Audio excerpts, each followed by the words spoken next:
Hey everyone, John P here. Today we are going to be talking about two watches that were just announced by Tudor that I'm actually very excited for. If you watch this channel, you know that I do talk about Tudor, but there are other brands that I tend to focus on, like for example, Omega or Rolex or Girard-Perregaux, maybe some of the more interesting, less common, a little bit less produced in volume watch brands. But today, Tudor has announced a watch or two watches that really, for some reason, and the reasons will be at the end of this video actually, just get me.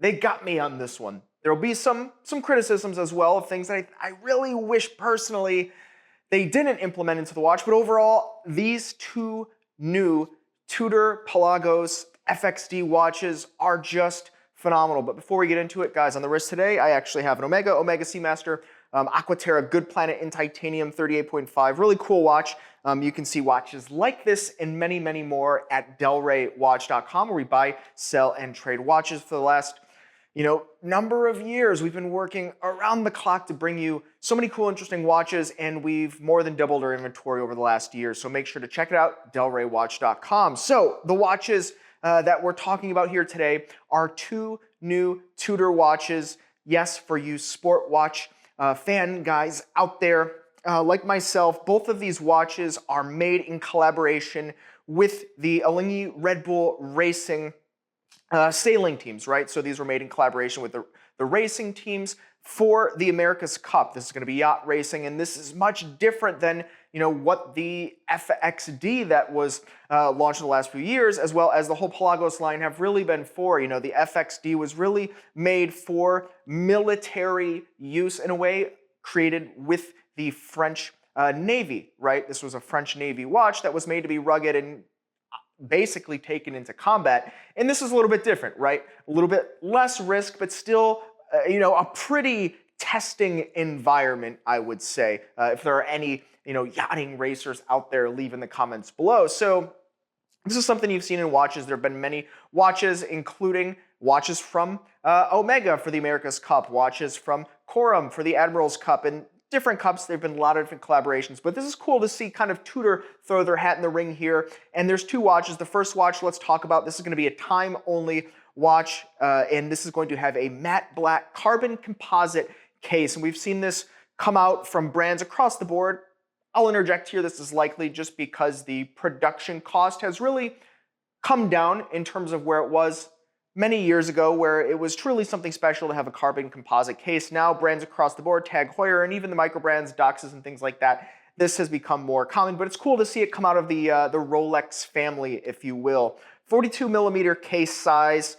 I would guess it's probably going to wear a little bit smaller just because 42 for Tudor tends to go in that direction. 200-meter water resistance. The crown is going to be titanium, so still adding to that kind of lightness factor that we have here. They could have used stainless steel, but when you're using special materials, why not use another special material? So it's going to keep that lightness and have the rugged durability there.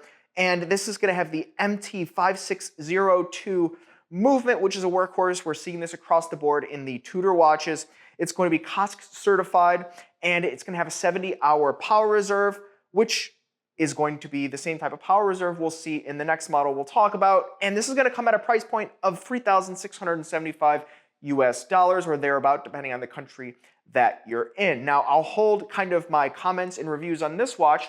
We'll cover the next watch, which is a chronograph, and then we'll talk about what I think this watch is going to do, what it's going to serve in the place, where in the Tudor lineup I think this will fall in, and where kind of in the market this will fall in, and what I think they probably should do in the future to really make it a knockout of the park. Now, next we have the 2-register chrono version from this lineup, and this is going to also have a matte black carbon composite case, a little bit larger to fit in kind of the mechanics to run the watch, right? It's a chronograph, so it needs a little bit extra space. 43 millimeters in size, 200-meter water resistance, which is pretty phenomenal for a chronograph. A lot of chronographs make it like that today, but it does take a little bit extra engineering to account for the water resistance rating in the pushers. Now, on this model, we are going to see, once again, a titanium crown, but also titanium pushers, which is Very cool, because sometimes you will see watches that are made out of other materials like ceramic or like carbon either use ceramic or carbon for the pushers, or they will maybe put in stainless steel, but I like to see even the titanium pushers in here keeping through with the line. Now, interestingly enough, this is going to have the MT5813 Tudor chronograph movement, but what's really interesting about this is actually the base of it. The movement really is a Breitling B01 movement. This is something Breitling and Tudor has done. The chronograph movements go over from Breitling into Tudor, and it makes sense.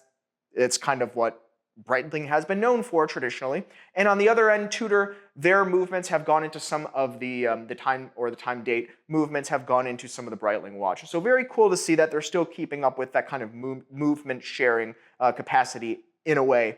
And once again, 70-hour power reserve like we mentioned, and this is going to have a retail price of about $5,075 US. Yes, they just had to throw in that 75 there.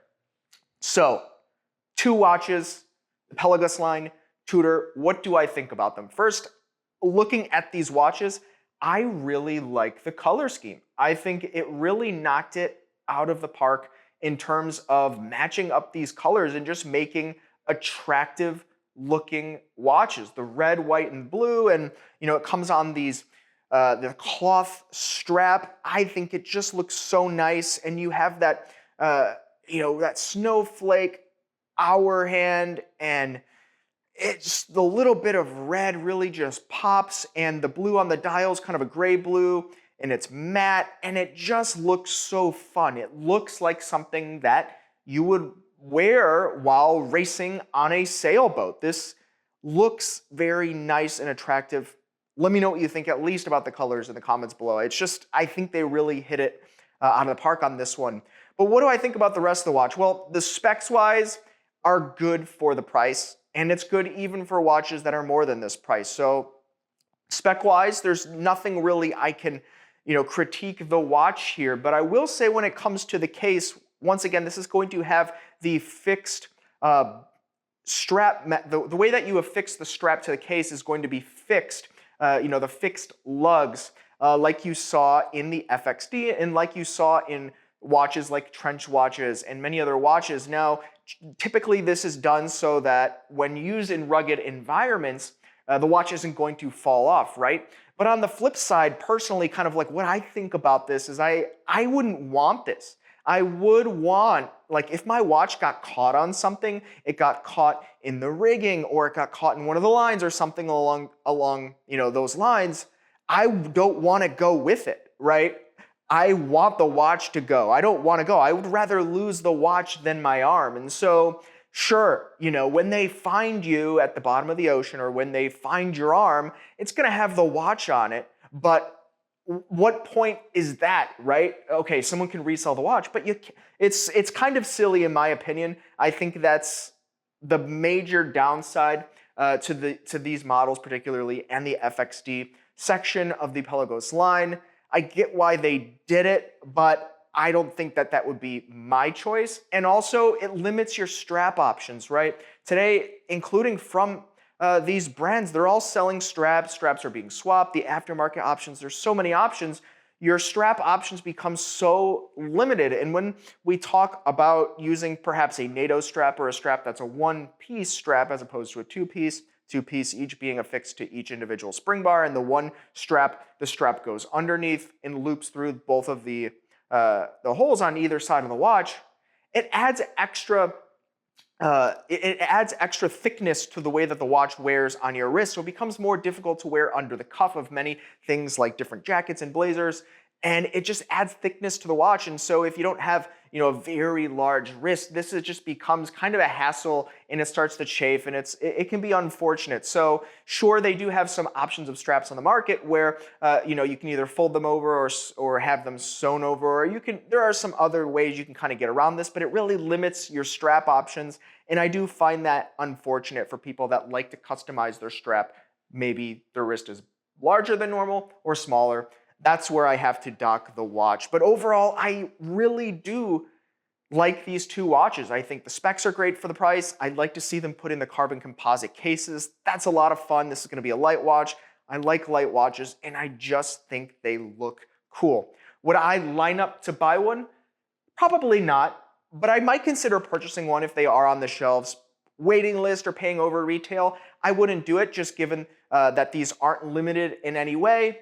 They are going to be available pretty soon, if not immediately, depending on the boutique or authorized dealer. But I think this is a good option if you like what they're offering, you like the brand, it resonates with you, and maybe you're into the aquatics or sailing, and this could provide some utility to you more than just wearing a luxury watch on your wrist. But I would love to see and hear in the comments below, what do you think about these Red Bull Racing Alinghi watches? I think they're cool. You heard it, but I want to know, what do you think? Comments below. Guys, we'll wrap up this video here, but have a great holiday weekend. For those of you that are in the United States, and the rest of you, just have a great rest of your weekend or week. And don't forget to check out delraywatch.com. We'll see you next time. You've been chatting with John P.